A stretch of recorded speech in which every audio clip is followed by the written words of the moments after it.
guys, and welcome back again sa ating YouTube channel. So today, we continue our interview sa one of my friend na naging masasabi kong successful entrepreneur or businesswoman after she was working in abroad for 7 years and 7 months. So, hope you inspire sa kanyang story and hope ma-apply natin yung ilan na mga strategy. Okay, hindi ibig sabihin na kung mayroon ka na, titigil ka na. It means na hanggat may energy pa tayo, gawin natin yung pwede pa natin magawa. Ano? Diba? Oo. Pero syempre, dahan-dahan din. Ang dami kong natutunan this year, napakarami kong natutunan na nung mga younger age ko, grabe talaga ako, super hardworking talaga ako, as in to the point na halos hindi na ako natutulog or kulang ako sa tulog. Which is na hindi naman ako nagsisisi. Kasi yung kasabihan na lahat ng bagay may tamang panahon. May season. Ako, lagi yun ang iniisip ko na ngayon ko na-realize na okay lang pala na nung bata pa ako or yung sobrang aggressive pa ako sa pagtatrabaho, talagang ginamit ko yung energy ko sa pagtatrabaho, sa pagsisave or paggawa ng mga bagay na alam mo yun. Tapos ngayon, at my age, 48, nafe-feel ko na yung medyo, okay, dumadating na talaga yung point na minsan naghihina ka na. You need to slow down na. Yes. Yun. May mga panahon talaga na super aggressive ka or super malakas ka, energetic ka. Kaya mong maglaro, at the same time, kaya mong magtrabaho. Yung mga time na yan, dapat i-enjoy mo talaga. Dapat yung mga time na yan, parang gamitin mo talaga siya sa tama. Kasi, dadating talaga tayo sa buhay natin na nagkakaedad tayo. We need to embrace that. Dahil lahat tayo, dadating tayo doon sa punto na yun. So, kung dumating ka na sa punto na, napapagod na pala ako, Tapos doon ka pagagalaw, mabilis ka na mapagod. Parang doon mo maiisip na, thank you Lord. Kasi nung mga panahon na bata pa ako, ginamit ko talaga yung energy ko sa tama. So, ngayon na medyo wala kang regrets. nagkakaedad ka na, tapos medyo limited na yung magagawa mo, maiisip mo, okay na ako. Kasi nagawa ko na halos lahat ng mga gustong kong gawin noon. So, sa ngayon, kung dumating na yung point na kailangan mo nang mag-slow down, wala kang regrets. Nagawa mo na lahat ng gusto Nagawa mo na lahat ng mga gusto yung best mo. Oo. So, yun yung sinasabi lagi na kapag may gusto kang gawin sa buhay mo, do your best. Kasi yung best na yun, maaring 3 or 5 years after, hindi mo na magagawa. Of course, I am still able and energetic. But, syempre, at my age, kailangan ko na mag-slow down. Then, parang kailangan ko na mag-start i-enjoy yung mga bagay na pinaghirapan ako. Yes! So, yung mga bagay, yung mga tao na kapag nakahawak ng pera, let's say, ngayon, season ng 13 month, Binili agad ng iPhone. pag nakahawak kayo ng kunting malaking pera, huwag niyong gastusin lahat. What I mean, kung gusto niyo talagang bumili ng Kung need talaga, mamahalin na bagay, kailangan may malaking question mark ka. Ano ba ang purpose nito? Gusto mo ba talaga ng mahal na cellphone? For what? To show up? To impress?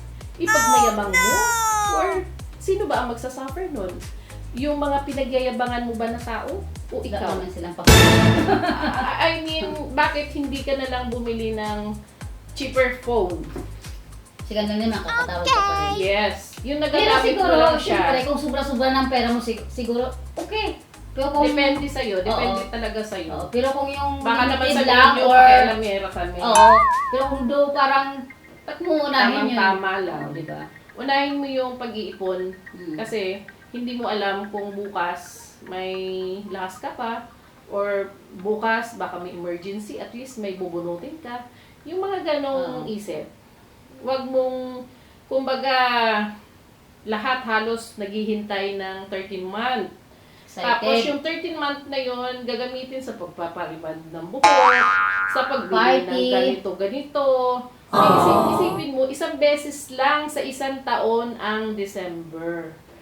Pero may 11 months ka pa na Isi-survive. ipag-titiis. Oh, So bakit gagastusin mo lang ng isang gastusan yung konting malaking pera na nahawakan mo?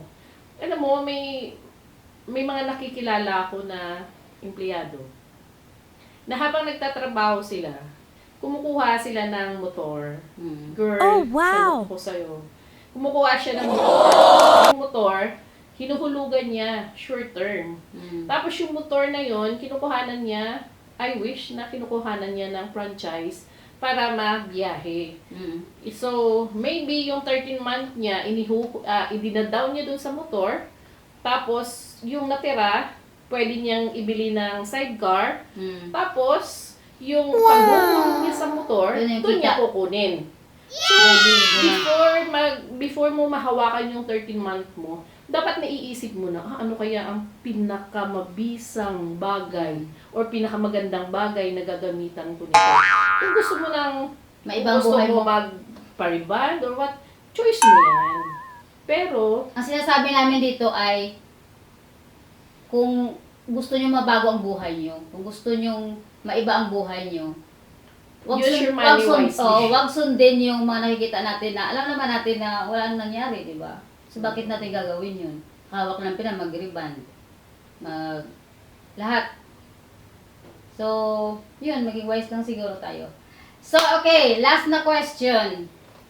Dahil, syempre, nagta-travel na siya, mabili niya ng gustong bilhin. Kumusta naman ang ating love life? Love life mo. I am in love. Yes! Kay Lord.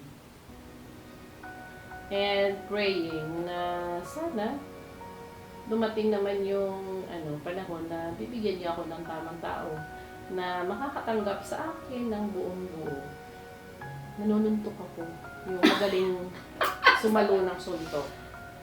Pero hindi naman Hindi naman kalakasan ng suntok, guys. Huwag naman kayo matakot. Joke lang. Wala. I don't know. Bahala na si Lord doon. Oo.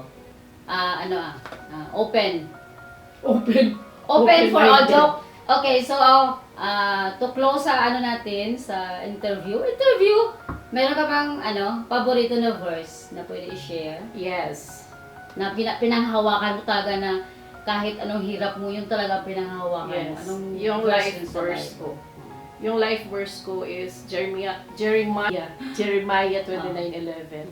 For I know the Lord, Plans? Jeremiah 29:11. For I know the plans I have for you, declares the Lord. Plans to prosper you and not to harm you. Plans to give you hope and the future. Yes. Napakasarap nun. Alam mo ba? Sa dinami-dami ng mga taong nanakit sa akin.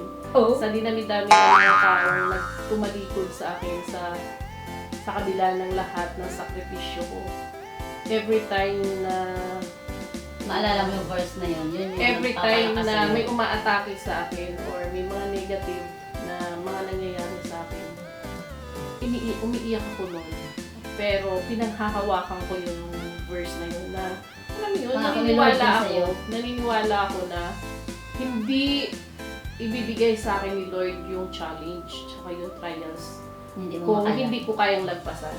So, lahat ng meron ako, lahat ng pinagdaanan ko, wala man akong pamilyang masandalan, wala man akong asawang katulong, wala man akong mga malaking circle of friends na maging connection, pero isa lang yung pinahawakan ko, si Lord.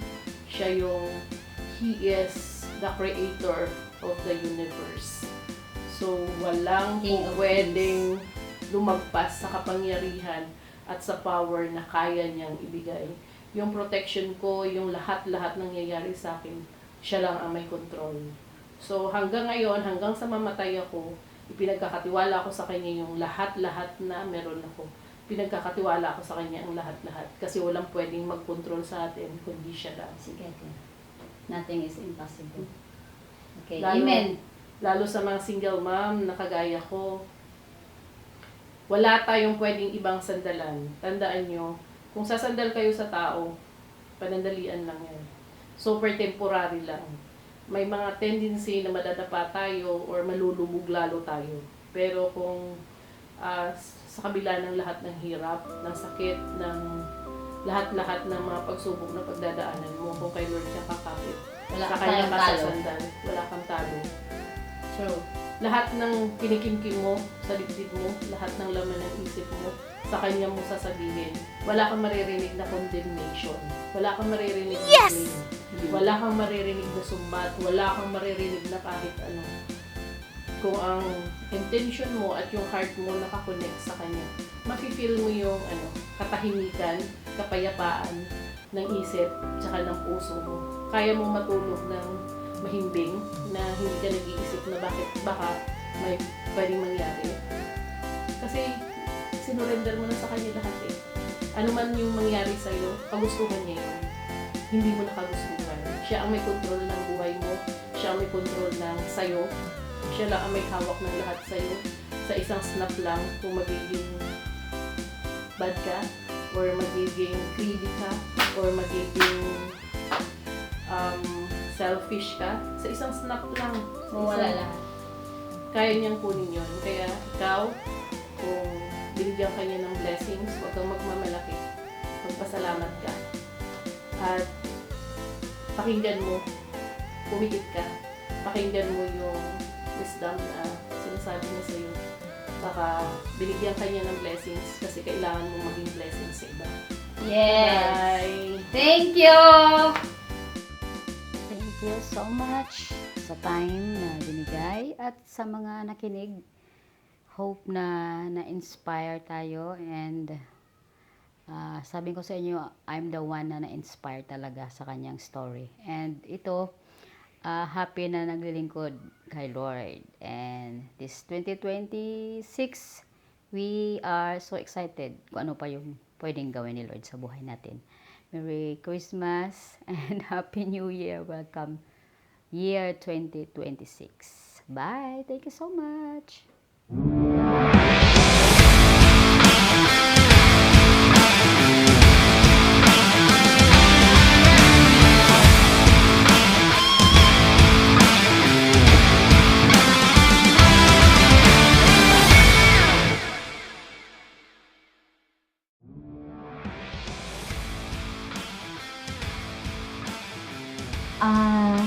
Thank you so much sa mga subscribe, sa lahat ng nakinig, sa lahat ng mga nasuporta sa ating YouTube channel. Nasa 5,000, nearly 6,000 subscriber na tayo. Thank you so much guys sa inyong mga panonood. Appreciate ko ang inyong pagdikit. And sa mga laging nanonood ng aking YouTube channel o sa YouTube videos ko, thank you so much. And marami pa kaming gagawing mga content guys soon.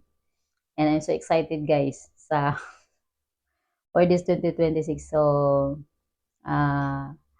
maybe in the next month, God willing, iba na yung ating background. So yun, abangan nyo yan guys. Thank you so much and Happy New Year and God bless us all.